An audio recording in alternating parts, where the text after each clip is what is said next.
পশ্চিমবঙ্গে গণতন্ত্রের মৃত্যু, জারি হবে রাষ্ট্রপতি শাসন। সন্দেশখালীর ঘটনা এই প্রশ্নটাই তুলে দিল সামনে। এই সওয়াল উঠে এলো খোদ হাইকোর্টের বিচারপতির বয়ানও। এতদিন রাজ্যে আক্রান্ত হতেন বিরোধীরা, শাসকের সন্ত্রাসে পালাতে হতো তাঁদের, এবার পালাতে হলো গোয়েন্দা বাহিনীকেও। তৃণমূলের দুর্বৃত্তদের তাড়া খেয়ে প্রাণে বাঁচতে তাদের ছুটতে হলো 2.5 কিলোমিটার পথ। দুর্নীতির তদন্ত নেমে ইডি আধিকারিকদের এমন অবস্থা হবে, তাদের শরীর থেকে রক্ত ঝরবে, এমন বোধহয় কেউ কল্পনাও করতে পারেননি।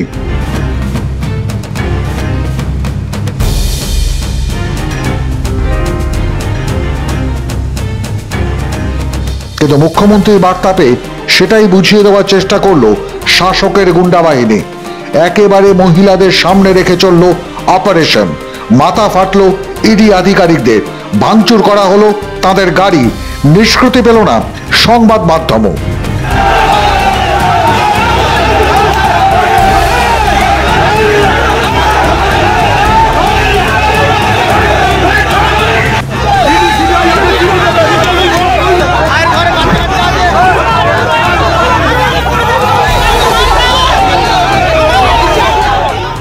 আর এই ঘটনার পরই এক্স হ্যান্ডেলে প্রশ্ন তুলেছেন রাজ্য বিজেপির সভাপতি সুকান্ত মজুমদার। তিনি লিখেছেন, পশ্চিমবঙ্গে গণতন্ত্রের মৃত্যু ঘণ্টা শুনতে পাচ্ছেন ব্যর্থ মুখ্যমন্ত্রী। এতদিন আপনার মদতপুষ্ট দুষ্কৃতী বাহিনীর নির্যাতনে শুধু বাংলার সাধারণ জনগণ অসহায় ছিলেন, কিন্তু আজ কেন্দ্রীয় তদন্তকারী সংস্থাকেও রোহিঙ্গাদের হাতে নিগৃহীত হতে হলো। এর পরেও কি লজ্জা হবে না আপনার? রাজ্যে রাষ্ট্রপতি শাসন জারির পরিস্থিতি তৈরি হয়েছে বলে মন্তব্য করেছেন কংগ্রেস নেতা অধীর চৌধুরীও। তবে সবচেয়ে গুরুত্বপূর্ণ হয়ে উঠে এসেছে হাইকোর্টের বিচারপতি অভিজিৎ গাঙ্গুলির বক্তব্য। তার প্রশ্ন, রাজ্যপাল কেন ঘোষণা করছেন না যে এ রাজ্যে সাংবিধানিক পরিকাঠামো ভেঙে পড়েছে? যদি তদন্তকারীরা মার খান তাহলে কিভাবে হবে তদন্ত? এই প্রশ্নও তুলেছেন তিনি। সিবিআই আইনজীবীদের উদ্দেশ্যে বিচারপতি বলেন, তোমরা কি করছো? তোমাদের সঙ্গে গুলি বন্দুক থাকে না? চালাতে পারো না? 2 জন অফিসারকে মেরেছে, 200 জনকে পাঠাও। বিচারপতির এই মন্তব্যের পর বক্তব্য রেখেছেন রাজ্যপালও। সন্দেশখালীতে যা হয়েছে তার জন্য সরকারকে ফল ভুগতে হবে বলেও হুঁশিয়ারি দিয়েছেন তিনি।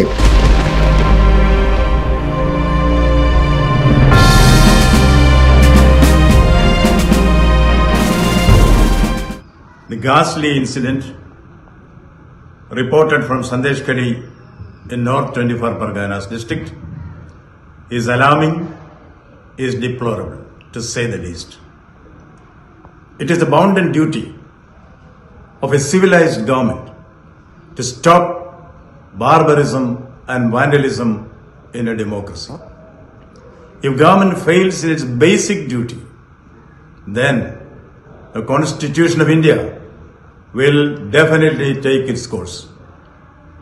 As governor, I reserve all my constitutional options for appropriate action at the appropriate moment. Flexing muscles and parading paper tigers will not work with the people of Bengal. Jungle Raj and Gundagiri will work in a fool's paradise. Bengal is not a banana republic. I repeat, Bengal is not a banana republic. Government should do its duty. Those who think they can rule through dons and soon will they find themselves to be Don Quixotes. This pre-election violence, which has an early beginning, should find an early end. The sole responsibility for wanton violence in society lies with the government. It lies with the government. Government may better open up its eyes and see the reality and act effectively to face the consequences. The ostrich-like attitude of the police who pretend not to see the reality around, not to see the lawlessness around should go. The perpetrators of violence, and more so, their political abettors, will soon be made to realize you can fool some people for all times and all people for some times, but not all people for all times not all people for all times. It is high time that we call stops to violence and hooliganism. In Bengal, violence will come to an end.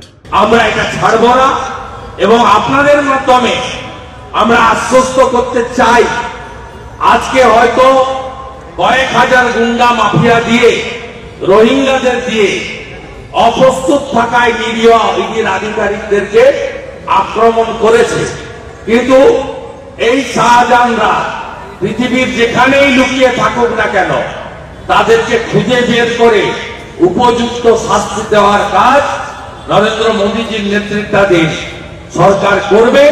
এটা আমি পশ্চিমবঙ্গের লোককে আপনাদের মাধ্যমে আশ্বস্ত করতে চাই। পশ্চিমবঙ্গে একের পর এক কেলেঙ্কারি, তারপর তদন্তে নামলে কেন্দ্রীয় বাহিনীর ওপর হামলা, সব মিলিয়ে যা চলছে তা গভীর উদ্বেগের।